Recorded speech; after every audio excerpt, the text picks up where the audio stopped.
Hello students, आज हम social science की 10th क्लास की वर्कशीट नंबर इसमें 1 लिखा हुआ है, लेकिन ये हमारी वर्कशीट शायद 7 है। इसमें डेट भी गलत है। आज 22 जुलाई है और इसमें जो वर्कशीट सेंड की गई है वो 7 जुलाई की गई है, लेकिन क्योंकि आज की वर्कशीट यही आई है तो मैं इसको ही डिस्क्राइब कर रही हूँ। इसका टॉपिक जो है वो है कंजर्वेशन ऑफ रिसोर्सेज, जो कि हमें लास्ट क्लास में भी थोड़ा सा पढ़ा था। ये अब उसके आगे का ही थोड़ा सा पार्ट होगा, ठीक है। तो इसमें शुरुआत की गई है कि resources are basic requirement for economic development of any country. किसी भी कंट्री के इकोनॉमिक जो डेवलपमेंट है, इकोनॉमिक डेवलपमेंट मतलब आर्थिक विकास, मतलब पैसे से विकास। किसी देश की इनकम को बढ़ाने में रिसोर्सेज जो होते हैं वो बेसिक रोल प्ले करते हैं। कहने का मतलब इनके बिना डेवलपमेंट हो ही नहीं सकता। Every sector of national economy, हमारी इकनॉमी का कोई भी सेक्टर है, चाहे वो एग्रीकल्चर सेक्टर है, चाहे वो इंडस्ट्रियल सेक्टर है, चाहे वो ट्रांसपोर्टेशन का सेक्टर है, needs input of minerals and energy resource. इन सभी जो इकोनॉमिक सेक्टर्स हैं, इन सभी सेक्टर्स को इन मिनरल्स और एनर्जी के रिसोर्सेज चाहिए होते हैं अपना पोटेंशियल दिखाने के लिए, अपनी पावर दिखाने के लिए या अपना योगदान करने के लिए देश की इकोनॉमिक डेवलपमेंट में। तो इनको इनकी ज़रूरत हमें पड़ती है, लेकिन ये रिसोर्सेज जो हैं वो लिमिटेड हैं। बट रिसोर्सेज आर लिमिटेड, कोई भी रिसोर्सेज है वो लिमिटेड है, ठीक है। It is there is a strong need to conservation of resources. इसीलिए इनकी बहुत ज़्यादा ज़रूरत है कि हम उन्हें कंजर्व करें, बचाएं, ठीक है। अब इसमें जो पर्पल बॉक्स है उसमें दे रखा है measures to conserve mineral resource. किस तरह से मिनरल रिसोर्स को हम कंजर्व कर सकते हैं। इसमें पहला पॉइंट दे रखा है mineral should be used in a plant and sustainable manner.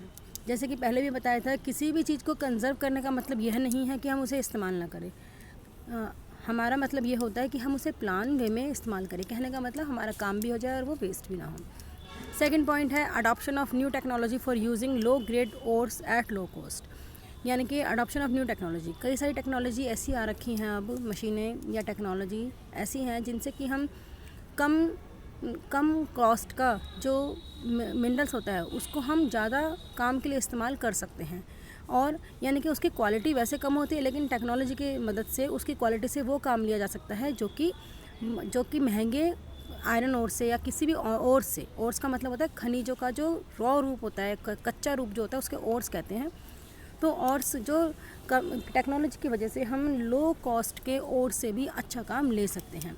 तो हम टेक्नोलॉजी का यूज़ हमें करना चाहिए। थर्ड है by reusing and recycling of resources का रीयूज़ किया जाए, यानी कि एक बार यूज़ करने के बाद दोबारा यूज़ किया जाए या रिसाइकिल किया जाए। अगर वो रिसाइकलेबल हैं तो हमें उनको रिसाइकिल करना चाहिए, ना कि उन्हें फुली वेस्ट कर देना चाहिए। फोर्थ है बाय यूजिंग अदर सब्स्टिट्यूट्स। और अगर कोई रिसोर्स बहुत ही ज़्यादा लिमिटेड है तो हमें उसका इस्तेमाल ना करके उसके सब्स्टिट्यूट का, यानी कि उसके जैसा ही काम करने वाली दूसरी चीज़ का इस्तेमाल करना चाहिए, जिससे कि रिसोर्स का कंजर्वेशन हो सके। जैसे कि पेट्रोल की जगह पे सीएनजी का इस्तेमाल किया जा सकता है।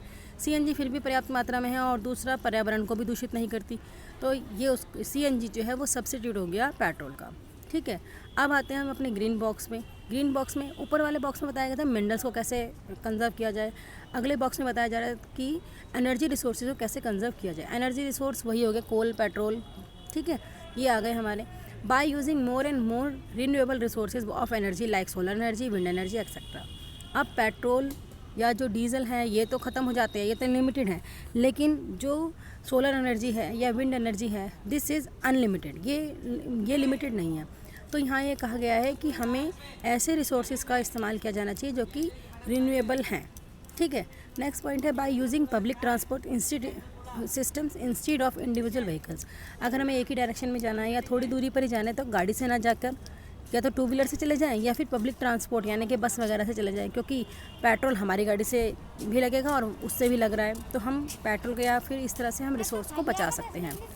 नेक्स्ट पॉइंट है इसका switching off electricity when not in use. ये सबको पता है कि इलेक्ट्रिसिटी बंद कर देनी चाहिए, कोई पावर का स्विच है उसे बंद कर देना चाहिए अगर हम इलेक्ट्रिसिटी को यूज़ नहीं कर रहे हैं। और फोर्थ है using power saving device like LED bulb etcetera. और जिन चीज़ों में पावर कम यूज़ हो हमें ऐसी चीज़ें इस्तेमाल करनी चाहिए। जैसे कि एक पहले यूज़ करते थे 100 वाट का बल्ब आता था, या जो ट्यूब आती थी घर में लगने वाली वो भी 40 वाट की आती थी, लेकिन अब क्या होता है वो 15 वाट की, 10 वाट की, 5 वाट की ऐसे आती हैं। यानी कि एनर्जी सेव करने के लिए इनका यूज़ किया जा सकता है। तो एलईडी बल्ब का इस्तेमाल किया जाना चाहिए, ना कि जो नॉर्मल पहले वाले बल्ब होते थे येलो वाले उनका इस्तेमाल करना चाहिए, ठीक है। अब एक इन्होंने एक बात कह दिया या एक स्लोगन टाइप दे दिया एनर्जी सेविंग के लिए कि energy saved is energy produced. हमें एनर्जी प्रोड्यूस करनी नहीं आती, हमें बिजली बनानी नहीं आती, लेकिन अगर हम उसे बचा लेंगे तो वो एक तरीके से बिजली बनाना ही हो गया। अगर हम उसे सेव कर लेंगे, जो चीज़ हमारे हाथ में, हमें कम से कम वो तो करना ही चाहिए। तो यहाँ पे कहा गया energy saved is energy produced. ठीक है। अब इस रिलेटेड क्वेश्चंस हैं, why do we need to conserve resources, ये पूरी वर्कशीट में ही मिल चुका है। और जो लास्ट वर्कशीट मैंने भेजी थी उसमें भी हमने कंजर्वेशन क्यों ज़रूरी है वो बताया था। How can you conserve mineral resource in your day to day life, अपने डे टू डे लाइफ में कैसे रिसोर्स का कंजर्वेशन कर सकते हैं, ये सब पर्पल और ग्रीन बॉक्स में आपको दे रखा है। Energy saved is energy produce, explain the statement giving few examples. जैसे कि मैंने अभी एग्जांपल दिया कि हम ना तो हम पेट्रोल बना सकते, ना तो हम डीजल बना सकते, ना तो हम कोल बना सकते, हम कुछ नहीं बना सकते। हम जनरल लाइफ की बात कर रहे हैं, जैसे मैं और आप आम आदमी हैं तो हम लोग ये काम नहीं कर सकते, लेकिन अगर हम इन्हें बचा लेंगे तो वो इन्हें बनाने के बराबर ही हो जाएगा। तो आप इस तरह से इस स्टेटमेंट को थर्ड क्वेश्चन में क्लैरिफाई कर सकते हैं। ठीक है। और कोई परेशानी हो तो अपनी मैम से पूछ लेना। Okay, thank you.